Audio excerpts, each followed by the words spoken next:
to be inspired through authentic conversations that is sure to be on everyone's lips.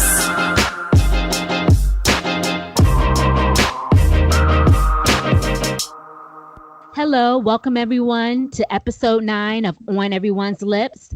I'm Monique, aka Mo. I'm Lindsay J. And I'm Chelsea Jade, and we are the ladies of OEL. So tonight we have a very, very serious topic that we are going to be talking about tonight. We are going to be talking about the topic of sex trafficking, and we have a very special guest with us, Tina Frundt, and we are going to be interviewing her, and we'll introduce her in a few moments. So let's get into a hot topic. Have you all watched the Meghan Markle interview with Oprah? Yeah, that's been a hot topic this week. I did actually watch it. I pulled it up on demand. I watched it. How about you, Lance? I actually haven't watched it in totality, but I did watch a few clips on YouTube, and I was very amazed by some of the stuff that she said. But I can only imagine what the whole interview consisted of. Yeah, and actually the clips is what made me want to go pull up the whole interview, because actually I did see a lot of clips on social media, like here and there. And I was like, I need to watch this interview. So I ended up pulling it up and I watched the whole thing. It was very interesting. And, she just spoke on her experience during her time first marrying him, and when she first met them, and all the things she had to do, and how it just became like she went into a depression, because it was like she's under a microscope. She had to watch everything that she says, and then not to mention the media. The media was just all over her. So just a lot. Right. Yeah, I heard it was definitely a lot. What about you, Tina? Did you watch any of it, or? I did watch it, and just let me tell you, that look inside the ear. Yeah, we all are very familiar to that, right? Right. Like looking outside the ear to see if a baby will be darker. It's a whole different thing, right? Coming from a different race. Yeah, absolutely. Yeah. Yeah. Mm-hmm. It's just crazy. I couldn't even believe that they asked them something like that. And I'm really curious on who asked, but I'll have to watch the interview because that's a little deep. Yeah. But they didn't give away, like it was tastefully done, because they didn't give away who said what. It was just more like it was said. So I guess it's left up to your own conclusion of who actually said it. But what I found amazing is they were showing when she was pregnant with their first child, and they compared it to some of the tabloids articles for Kate. And like, just for example, one article was of Kate holding her stomach when she was pregnant, and then they had the same article of showing Meghan when she was pregnant. She was kind of holding her stomach in the photos. Mm-hmm. So just like the headlines were so negative towards Meghan, for Kate, it was, her baby bump is growing, Right. But her, it was just, she keeps putting her hand on her stomach, just very negative. So it's just, it's just really like, wow. Yeah. Yeah, that's deep. I'm definitely going to look forward to. I'll watch it this weekend and watch it in totality. But yeah, let's get into, because I'm very interested to get into this topic tonight, and I know a lot of people are going to learn a lot of things. So let's get into it. Okay, so tonight, as I mentioned earlier, we are going to be talking about the very serious topic of sex trafficking. Just to give everyone out there some background, sex trafficking is a crime when women, men, and or children are forcefully involved in commercial sex acts. In the United States, any minor under the age of 18 engaged in commercial sex acts is automatically considered a victim of sex trafficking under the law. Worldwide, it's estimated that there are 4.5 million victims of sex trafficking. Yes, yes, yes. And today we definitely have a special guest. Today we're interviewing Tina Frundt. She is a sex trafficking survivor and founder of the organization Courtney's House, which was founded in 2008. The organization helps sex trafficking survivors escape and find a new life. She has been awarded a Frederick Douglass Award, which is an award given to individuals who have survived slavery and has used their freedom to help others. Tina continues to inspire and use her knowledge and experience to assist in helping the world to be more aware of sex trafficking and how to look for signs. And we are so honored to have her here on the show. So, Tina, thank you so much for joining us in this conversation today. Well, Welcome to thank you all so much. And thank you for not only having me here, but talking about a very important topic, especially to the African American community. Yes. Yes. Yes. Thank you for even taking the time out, to discuss it. Can't wait to hear. So let's get into this. So we read on a website called The Root that actually your introduction and grooming into sex trafficking began when you were only 13 years old, and it said that you met a man by the name of Tiger, and that's how you were introduced into this world. Can you expound on that story for us? Yeah, so Root is one article, and that was a specific story. My trafficking situation actually started when I was 9 inside of foster care, and then again at 13. So Wow. most of the youth at our program are trafficked by their families, and our ages are 11 to 24, boys and girls with the average age of 11 to 17. Many of them, just like myself, is trafficked at 9, 10, and 11 years old. Unfortunately, that's more common. And it always has been that way. And we'll talk about the words for that. In my situation, it's about a relationship. This is not what you heard of, right? In the summer, when everyone was like, white vans are going around kidnapping people. That's not even how trafficking actually happens, right? It's not this white van that goes around kidnapping people. So it can be a few different ways. So in my situation, one situation, right, I told you about just now was about family control, even though it's foster parents. Most of our youth, 36% of them, are trafficked by their parents, biological parents who traffic them right here in DC. And that is where that statistic comes from. And then pimp control. So now let's talk about what a trafficker is really quickly. We've used this word trafficker. So let me ask you all really quickly. Do you guys think a pimp and a trafficker are the same thing? No, I don't think so. But But tell us, kind of on that. Why would it not be the same? I think they so. have. I think they have they're similar. different. Yeah, I think they have similar. I think it's a thin line between the two. Yeah. Okay, what's the line? I would say the money portion, but I guess you can have money. No, there's no right or wrong answer. Oh, okay. Perfect. And what was your answer? Go ahead, Mo. Oh no, I was just gonna say I was thinking that it was different because the sex trafficker recruits and bring you into the world, and to me, I think they leave and then they're off to go get somebody else, and then the pimp takes over and actually, decides who you're gonna be with. That's in my head. I could be wrong, but that's how I think of it. Okay, thank you. I appreciate that. Mm-hmm. Yeah.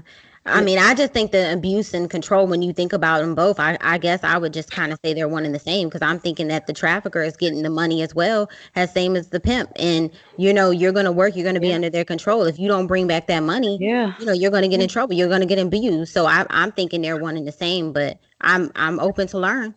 So the confusing thing, and the reason why I asked you all that is because your listeners are thinking the same exact thing. And actually everyone says what you all said. And that's really because that word trafficking is a confusing word, first of all. We know there's drug trafficking. We know there are organ trafficking. So now how does that equate to sex trafficking? So the problem is the word. First of all, people who are being sex trafficked never say we're being sex trafficked. We didn't learn that word. That's a governmental term.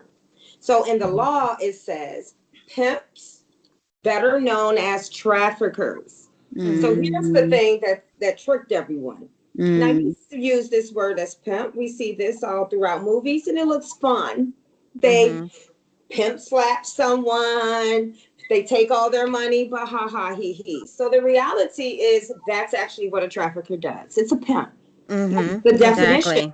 Right. And it's the same. There is no changing of people. They're manipulating. So if a person is under the age of 18, you actually don't have to prove any force or trickery, because a child cannot have sex, even if they say they're doing it on their own, with grown people. Right. It's illegal. They can't do it, right? But where that changes is some reason, which doesn't make sense. So now you were trafficked from 9 to 17, really to 18. But what the law says, on your 18th birthday, somehow a miracle door opened. And when this miracle door opened, it allowed you out of a trafficking situation. Now, that's not reality. But the moment someone turns 18, you actually have to prove any trickery, any fraud. So trickery means that I tell you how much I love you. And then, and it's very simple. So how about this? How about if we were all together in a room and I said, the reason that we all came here today is to learn about what trafficking was. But when you got there, I locked the door. I took away whatever weapons you may have. And then I forced you to do something you don't want to do. And I took all your money. Well, now we just proved it. You came to me under false pretense. I lied. Right. Then I tricked you, took all your money, and I wouldn't let you leave. So that's what you would have to prove if they turn 18 and over. So, going back to that, because you definitely explained a lot, you know, how pimping and everything relates to it. But just going back to, you know, your particular story, and I don't know if you want to, you know, speak on it more and everything, because I know you said that, you know, you were trafficked by your foster parents. But to me, it seems that foster parents, don't they have to go through some type of I guess like background check and everything? So how did that go about? Did they just, was it right when you got you know, adopted? Was it right away, or was it kind of just like they kind of, you know, spoiled you and then they were like, no, you know, now we're switching up on you? Yeah, so when you're a child, it comes a little bit different, right? And the reason why I kind of went through a backstory is so you can understand trafficking first before we talk about anything.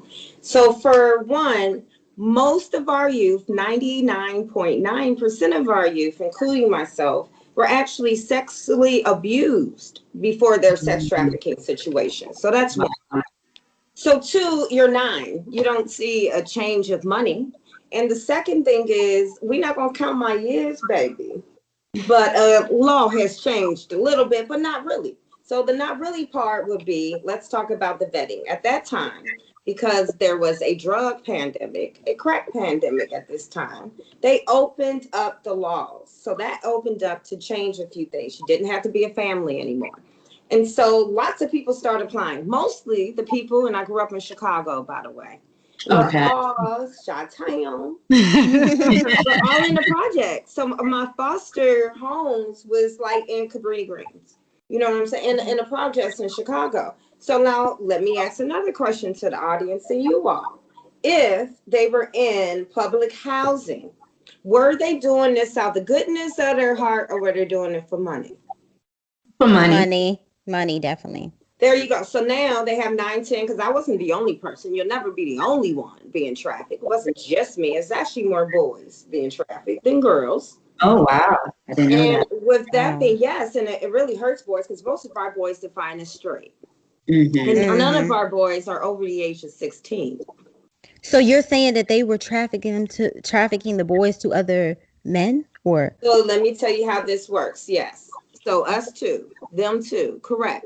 Men who define as straight, not men who define as gay, who are married, who have children. Wow. Because men who define gay are gay. So they can meet men, they're okay. But men who don't define and don't think they are, it's more. They're doing it down low and Wow. So sad.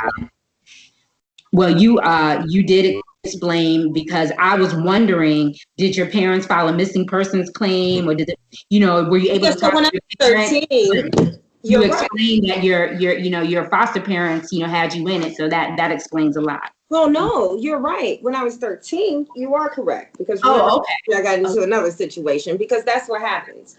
Okay. Trafficking situations are different to us. They don't look all the same. They have different rules, right? So if I meet the parents and something different, then I will meet a guy when I'm 13, and he was 15 years older than me.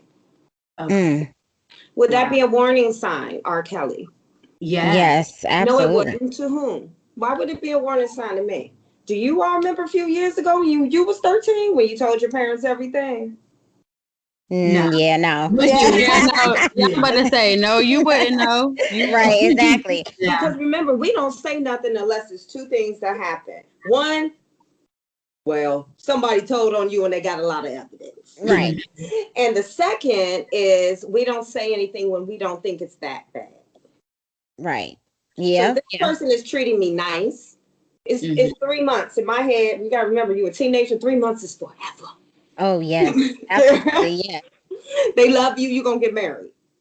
So he didn't try to have sex with me. And so also remember that.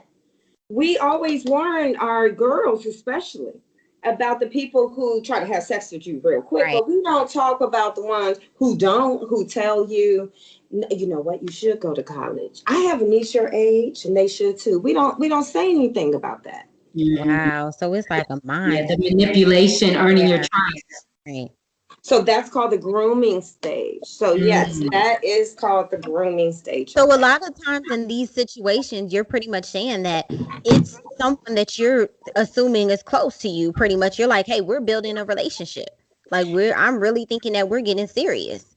So it's a parent, a best friend who introduces you to somebody, or a person who you thought it would be your boyfriend or friend. Correct. Wow. So this is about manipulation and control, just like you mentioned in the beginning, right? When it's about control and manipulation. Now, the crazy thing and the smart thing as pedophiles is this. When you put it all and blame that person, but what about this? No one ever knows there's an adult. So it looks like your behavior is bad. It looks like you running away. It looks like you're doing all these things, but the person who's doing something to you is in the background. And nobody knows they exist. Right. And you're keeping that secret because you think they love you. And that's what pimps really are. Wow. Was your trafficker ever prosecuted? The one when you were at the age 13? So when I was 13 and this happened, of course, my parents, when I got adopted when I was about 12. And of course, my parents put out a missing persons. So I want to address that really quickly. Okay, please do. It's real important on how this actually happens. So if I have way more time to kind of walk you through my story, I would tell you this piece of it. So I told you that I met him, right? And it was 3 months. So, but what they wait for is that moment. So that moment was on my 14th birthday. I got an argument with my parents that I couldn't stay out past 9. And so I called him and he told me that he'll pick me up in 15 minutes and don't take anything because, you know, he'll be bringing me back. So now I have a question for the audience and you all. And remember, there's no right or wrong answer. Was I kidnapped or did I run away?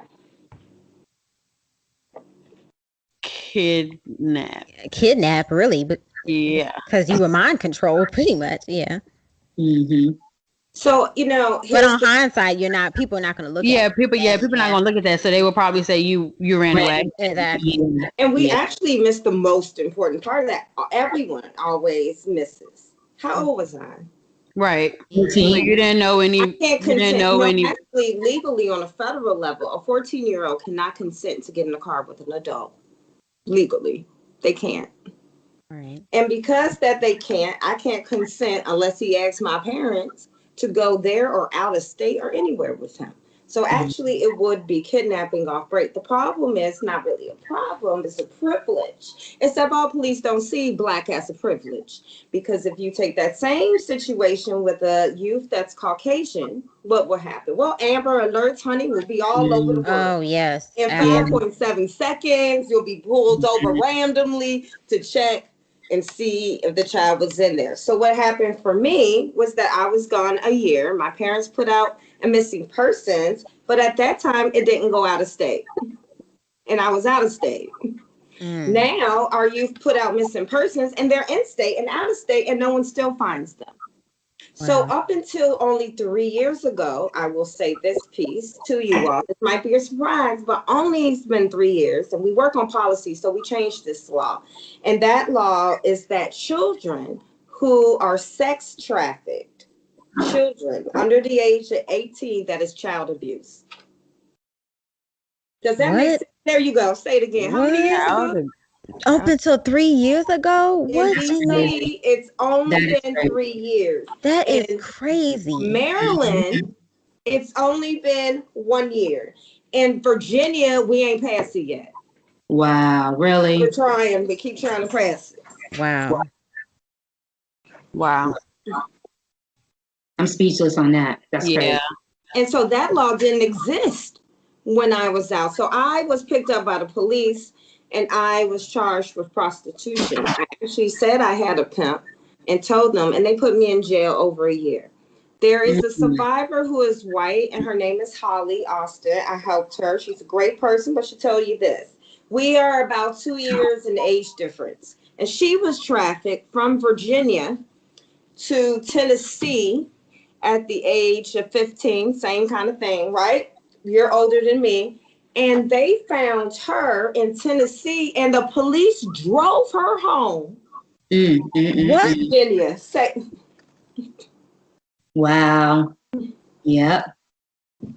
That Privilege. Exactly. And so that's why privilege in everything you could think of is privilege in every corner.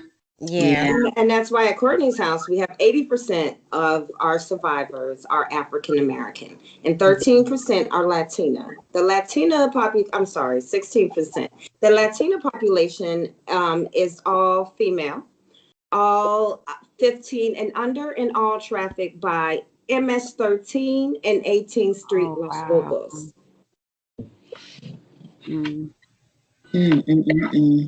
There's one thing about it is, they never, I've seen stories and different interviews and things where it's like they never see us as kids. We're always seen as adults. So it seems like we're always treated that way. And it's crazy. It's like we're not protected as kids, in that same situation. It's crazy. I mean, you're 100% correct. It's crazy. Wow, we have to take a minute on that one. Yeah, I know. That's a lot. Yeah. And like you said, that just brings a lot of awareness.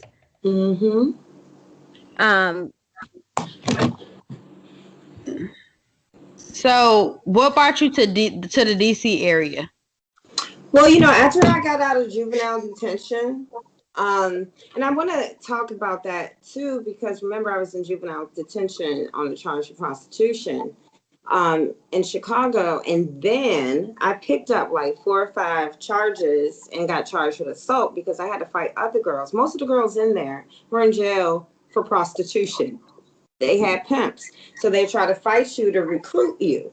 So jail's not safe. And it's not a safe place for victims of a crime. Right. And that makes sense to you all, right? The thing is, in Maryland, they're still doing it. In DC, we changed it, but they still find other offenses to try to hold them on. And in Virginia, they still charge our minors for prostitution and make them testify in the case so they know they're trafficked, and they're still charging prostitution. So unfortunately, all of those things are still going on today, which is why I started Courtney's House, to work on all of these issues that are still ongoing.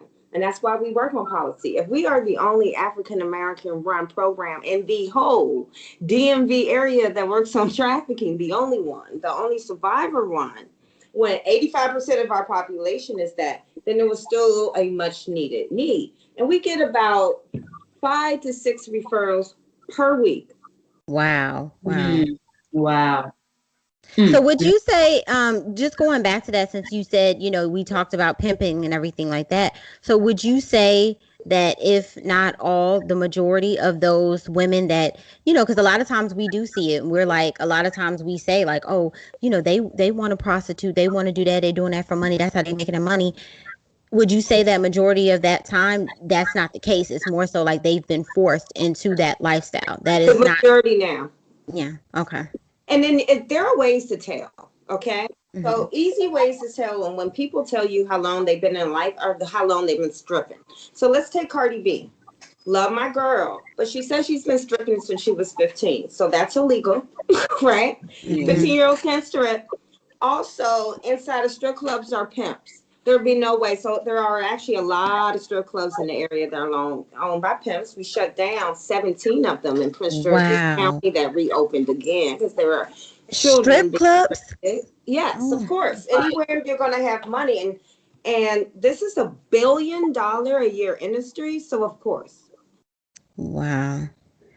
Yeah, because you always hear this. You always hear the story, like I'm stripping to pay for college. I'm stripping to do this. So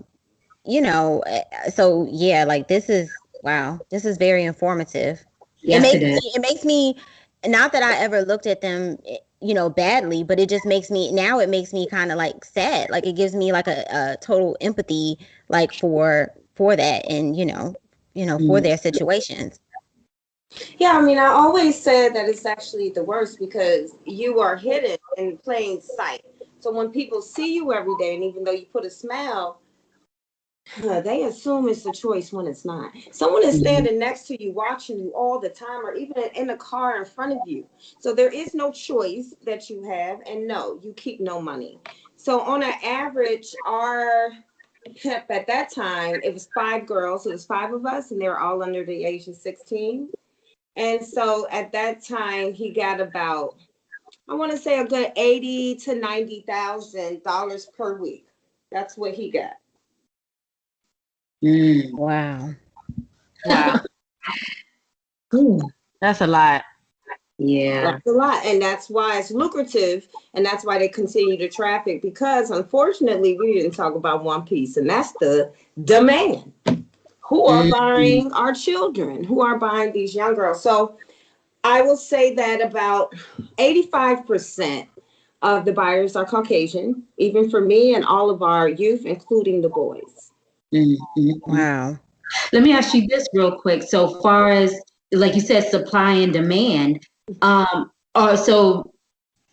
these people getting prosecuted? These people who are buying? I mean, how often are they found out? Is that very hard to find these people out? No, it's pretty easy. The police do raids all the time, and they pick up buyers. So what they do is get those men who buy sex and get them to tell them about the pimp, and then they let them go, because I just told you that they're predominantly white men.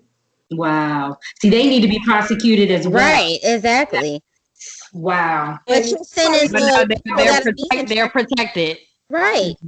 The privilege. And that's why we need your help, being trafficked to jail and lose their jobs, because these men are financial advisors, lawyers, they are therapists. Yeah. People you would never even think, I'm quite sure. Yep. Wow. That's crazy. So since founding Courtney's House in August of 2008, your organization has helped more than 500 victims escape from being trafficked. What is your main mission and the focus of the organization?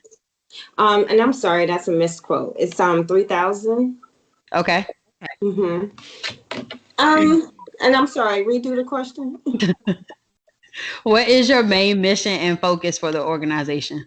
So our main mission is to work with youth who are sex trafficked, but to do the following: to provide a safe space for them at the drop-in center, to also have free attorneys. So we offer free lawyers for all of our survivors, and we say survivors, all of our survivors. And the next thing I think is super important is also to work on policy. As you all see, like, policy has to be changed. So what we did for that is also develop a youth policy initiative. So our youth at Courtney's House have a youth policy program, and they get paid for it.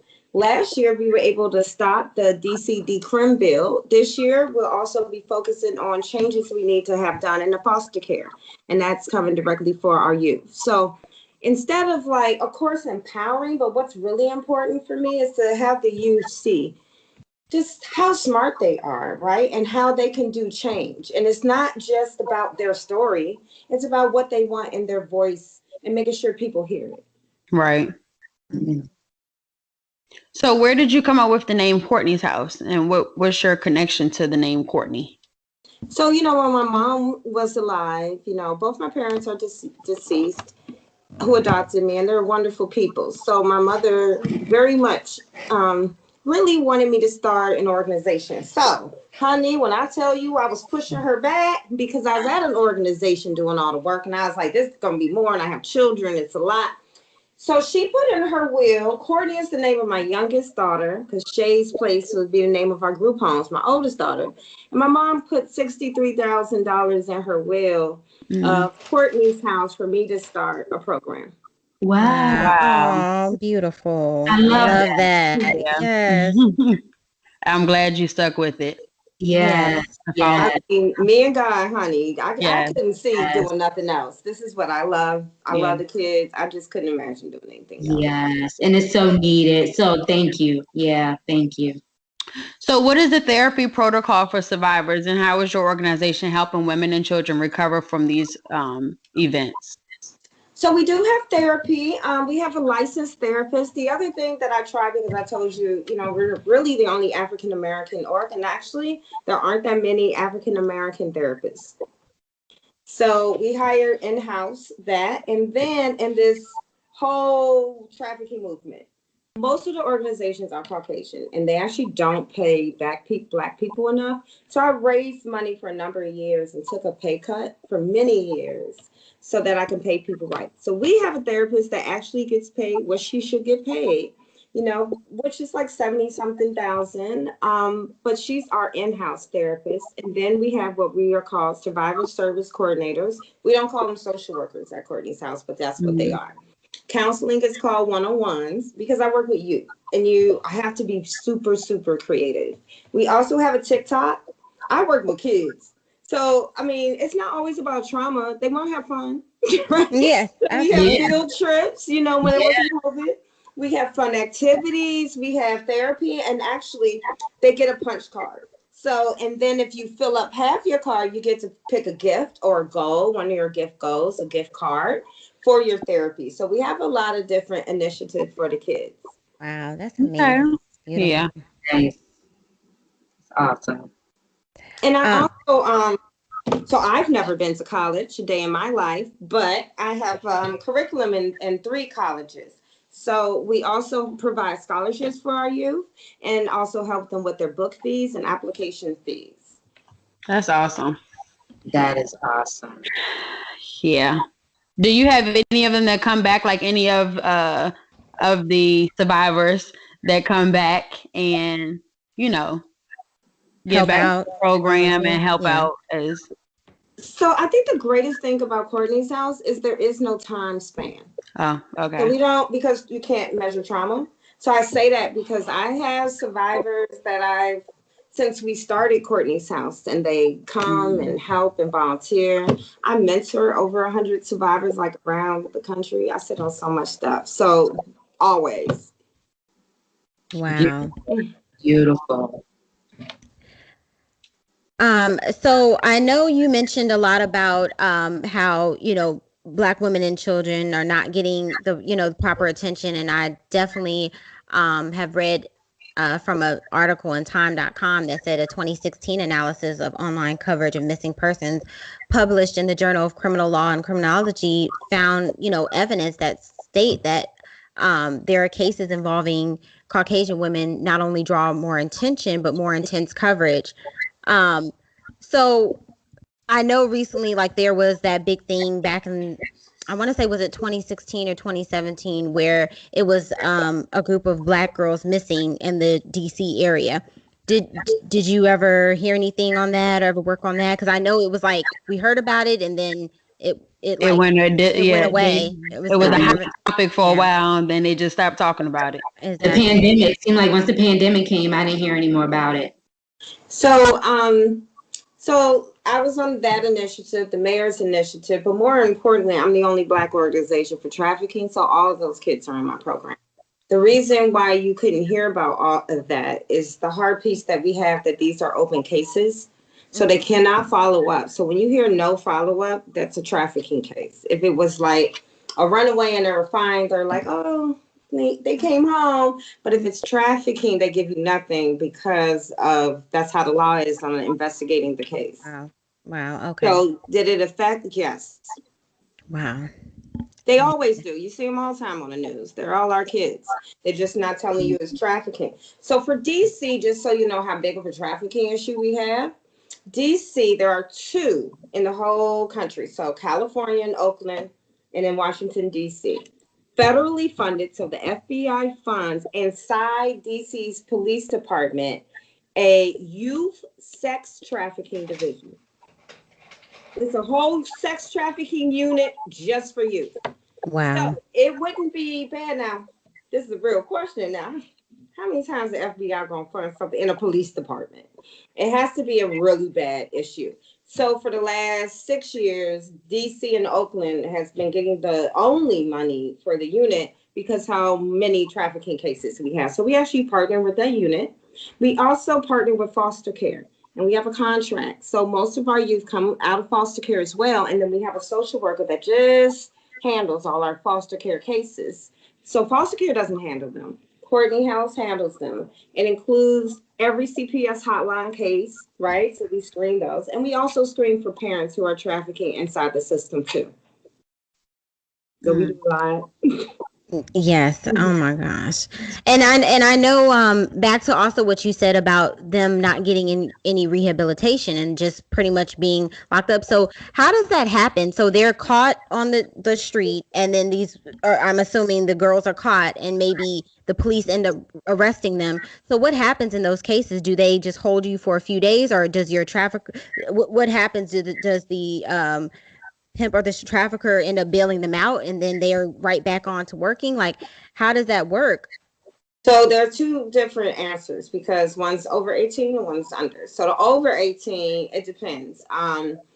They can go get locked up. Yes, they go to court the next day at 1 o'clock. The pimps are always there to get them. Then they have to go back to court. And they usually have lots of warrants because the pimps leave and go to different states because you always have to work. So that's the other reason why we help with lawyers, right? To get all of these things off and prove that it's trafficking.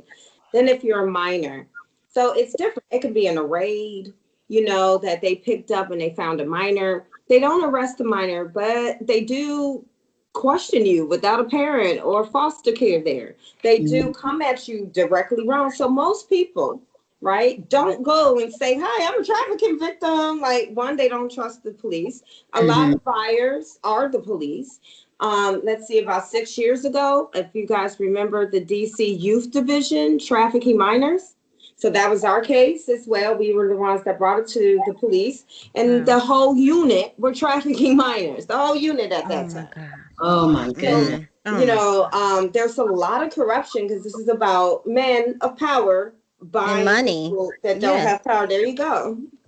So I have a question. If they are minors and they're, they get caught in a raid, do they check like missing persons reports to see if maybe they do check that to see? Yes. And see if they're foster care, and then they drop you back off like at foster care. Now, sometimes they can do something a little different. Some of our youth in Maryland, if they did a raid and they were with the pimp. So say there was an open alcohol container, or they found some weed on a dresser. Then they're going to arrest our survivor too, to try to make her talk of the pimp and say, we'll charge you with these charges to get you to talk. So then they don't talk, right? Okay. Or in Virginia, remember, they still arrest. So in Virginia, they arrest them for prostitution. So if they know the pimp is present, it doesn't matter. They're still going to arrest them and to force them to testify and still give them charges. Wow. So just to piggyback on what you said previously, what's your hours for anyone to come into Courtney's house? So we're a drop-in center, but it doesn't mean you just walk in. So we only take trafficking. So we have to screen people first, and we're a confidential location. Okay. So we have one that's confidential, one that's not. We have an office in the Family Justice Center in Prince George's County in Upper Marlboro. So we have an office there. And then we have one in DC as well. And so once people are screened, you have a choice to join the family and be a part of us because we do things different. We have a 24-hour hotline as well. And our youth talk to us most like every day, all day, right? All of our staff have a phone so they can call them directly who they speak to 24 hours a day. But we also have an Instagram. So actually we mostly communicate on IG because I work with kids. So they mostly like Social FaceTime media. you. Yeah, or they IG call you. So I forget as an adult, people don't like to be FaceTimed, just out of the blue because I totally forget. Yes, I understand that.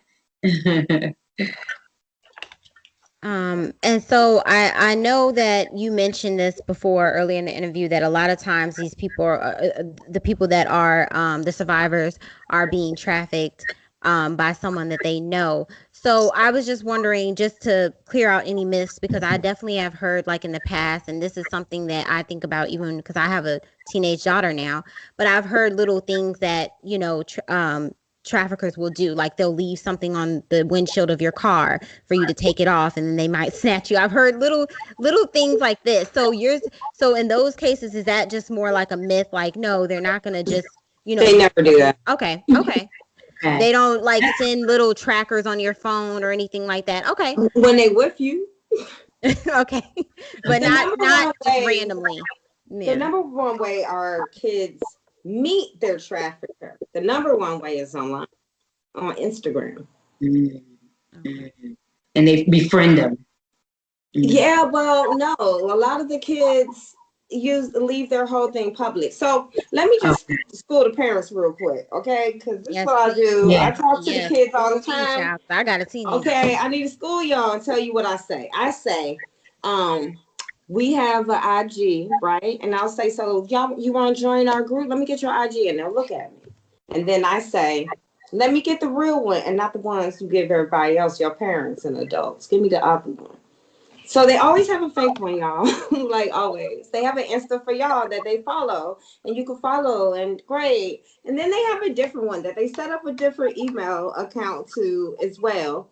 And then that one you don't know about and you don't got the passwords to, and they leave it open because they got to do little fun stuff to get likes. And what actually happens is when they leave it open, then somebody either does two things. One likes all their little pictures and then slide into their DM. And it starts off nice. Or they just, because you're Black, they usually just send penis pictures and ask them or say, I'll cash app you if you send me a picture or something. So it could be easy. It might be just, I'll cash app you, send me a picture of your face, $10. And that happens. And then they're like, oh, can you send me a picture of this? And that happens. These are the most ways, like the number one ways would be that. Child, you about to make me have a heart attack. Oh my gosh. Oh my goodness. Yeah. We having a talk tonight. We have a talk soon. Do you have 2 Instagram accounts? Do you have 2 TikTok accounts? It ain't even funny. It's just like, yo, like, yeah, no, it's serious. You gotta be. You gotta. Like, no, we having a discussion tonight. Like, and then you follow them. So we follow all our kids on our other accounts that they don't know about. So every parent should be doing that. And it needs to have fun stuff on there, y'all. So, post some real pictures. Things you tell them not to post, need to post so they won't think it's you. Right. Absolutely. Right. Absolutely. Oh, yeah. And so speaking back to that, so I know you just spoke on it, and Mo, I know you were gonna ask, but just so I guess the main thing is what are the signs? Like what are the signs that we can look at for sex trafficking? What should we pay attention to? Items that they can't explain for us. So meaning they, even bought you something and you trying to figure out how to get the money to do it. You send them with different phones, different items. Again, it's always the items they didn't pay for that they said it was friends and other friends. The Instagram, especially, because it's really not that much like meeting people in person unless it's another friend. So that happens where there's another girl who's in a life. So a new group of friends that they're starting to hang around, spend more time with them. Most of our kids, and it's also a misconception that everybody who's trafficked has ran away and they don't live at home. That's not true. Mm-hmm. Right. Most of our kids live at home or in foster care. They're being trafficked. And so it doesn't mean they have to take them out of state. Sometimes it just means they said they were over a friend's house one night and it was accounted for and they came home. So it can be things like that as well. So those can be your signs. Okay. So pretty much you're saying if you see them with different items, it's so funny you mention that, because I know one thing from my childhood, I just speak a little bit, is my mom was very big on that. Anytime she saw me with something, where did you get that? How, where'd you get the money for it? She would always be on me if I had something new. It was like she would be on me. So yeah, that's really good. And so seeing them with different items, monitoring their social media, and just digging to find if there are other accounts that you don't know about, just trying like to parents creating a social media and acting as and to see if they're easily right to That's test right. it's a lot. Wow. Mm-hmm. Yeah, it's like a whole next level of worrying that you have to think about. So you want to do it now because you don't want them to come to me. exactly. They really love them, but you don't want them to. Right. Well, Tina, I thank you because you debunked a major myth of the kidnapping. Because I'm much like Lindsay and Chelsea, thinking like someone in a white van is going to come and get you, or you're out. So you debunked a major myth about that, because I think a lot of people have that misconception. Mm-hmm, they do. And that's really good information. So what do you see in the future for Courtney's house, Miss Tina? Well, I'm actually super excited to announce that we will have a curriculum rolling into 36 different schools on human trafficking, ages kindergarten all the way up to 12th grade. We will be the first African American ever to have a curriculum on trafficking and first survivor. So we're super excited. That's good. Congratulations. Yes, amazing. That's good news. That sounds amazing. And I'm rooting for you. I'm so happy about that. Yeah. Thank you. Major congrats. And I wrote all the curriculum myself. So I'm super excited and it got approved. Yes. It's major. Being that you're black, it's definitely it's major. Yes. Look, Florida, y'all. Florida. They don't know my real look. They just knew my name and not my face. Okay. Right. They seen that last name and instantly thought that you. Tell me about it. Oh my So, God. Miss Tina, just a quick question: has your past experience affected your relationship with or how you choose to raise your children? Like, were you nervous? Has it did you let them have any type of freedom? Like, how was it? Did you let them go out, or were you really strict with them? I was overly paranoid. So I should probably say, I had my daughter when I was in high school, my oldest daughter. And I was paranoid with them. My youngest daughter, who's 23 now, but she didn't even take the metro by herself until she was 17. So yeah, but I will say that being honest with them was helpful because my kids always referred people to my program that they went to school with. And we lived in Germantown before I lived in DC. And, they referred people to me because they trusted, but they also knew what pimps were. And they would say something because they knew. And people did try to actually recruit my daughters before.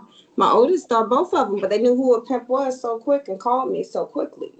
So yeah, so it's making them aware exactly. They can't be sheltered. They need to know. Yeah, so they can be aware. Yes. Was it easy explaining was it easy because you didn't want them to experience, or was it easy for you to have a conversation with them because you were nervous? Like, which one was it? It's a little bit of both? No, so you only know one half, a tiny portion of my life, which is trafficking. But my whole life been interested. So because of that, no, I always was pretty honest with them about stuff and taught them what people look like on drugs so they wouldn't use it. Like I've always been, because I was paranoid and didn't want things to happen to them. So I always explain things, tell them, because I'd be very nervous. And just one other question, because like I said, we definitely want to debunk any, false narratives that's been fed. But I do have a question, because I know you mentioned that your life has been hard, which I've always heard. Like, you're not the first person I've heard about when it comes to the trafficking, saying that, they always had a, sexual abuse past. So would you say that the majority of the girls, because you mentioned that a lot of Caucasian are a high, I guess a high rate of those are being trafficked, would you say a lot of those, or just in general, those survivors have had sexual abuse before in their past? All of our survivors, 99.9%, all boys and girls at Courtney's. Okay, had sexual abuse prior to being. Okay. Mm-hmm. Wow. Okay. Wow, that says a lot. That says a lot. Okay. So I know that this has been a very heavy interview, but I think it's been very, very informative, and I'm so thankful that we're all thankful that you came and did this with us. So I guess we just want to, I don't know if you want to add any last things, but we did just want to ask you some rapid questions, just some fun questions to kind of lighten the mood. So we're just gonna go. So for the first question, so if you could only eat one meal for the rest of your life, what would that be? Okay, this is crazy. Popcorn, extra butter. Popcorn, extra butter. Okay. Popcorn is a great snack, though. It's actually really good. The natural, I've been addicted to the natural popcorn. Yeah. Me too. I pop my own. Yeah. The natural popcorn is good. I have a question. If you could vacation anywhere in the world, where would you go? Well, I travel a lot. In pre-pandemic for work, I travel a lot. So I would pick Kenya. Been there about 9 times for work. Love it. Okay. It's amazing. Kenya, I have a project. I work with another survivor that runs a program in Kenya. Oh, good. That's awesome. Okay. That's awesome. And my question is, what is the last book you read? Okay. So my favorite book, and over the years I actually read it again, is There Are No Children Here. It's about Chicago projects, growing up in the projects in Chicago. Okay. So all right. I'll have to look into that. I'll have to read that. There are no children here. Okay. Well, thank you. Well, that ends our show. To all our listeners, please subscribe to our podcast, On Everyone's Lips. That's with the apostrophe S. We're on iTunes, Spotify, Google Play, and other platforms that you may consume podcasts. Please give us a rating. 5-star ratings are very much appreciated, but all honest feedback is welcome. You can email us at contactoelpodcast@gmail.com. There you can give us feedback. You can give us topic ideas, what have you. And you can do so anonymously. You can follow us on social media. Our Instagram is OEL Show. On Facebook, it's On Everyone's Lips. And again, that's with the apostrophe S. And you can contact our feedback hotline at 571-206-8292. And Tina, if you want to go ahead and give all of your handles so they know where to reach out, and then also the hotline to Courtney's house as well. Okay, thank you all so much. Please look us up at www.courtneyshouse.org. Also, please follow us on IG, official Courtney's House, Facebook, Courtney's House. And of course, you got to do a little dance. Come follow us on TikTok, official Courtney's House as well. And our number, 202-423-0480. Wow. Thank you so much.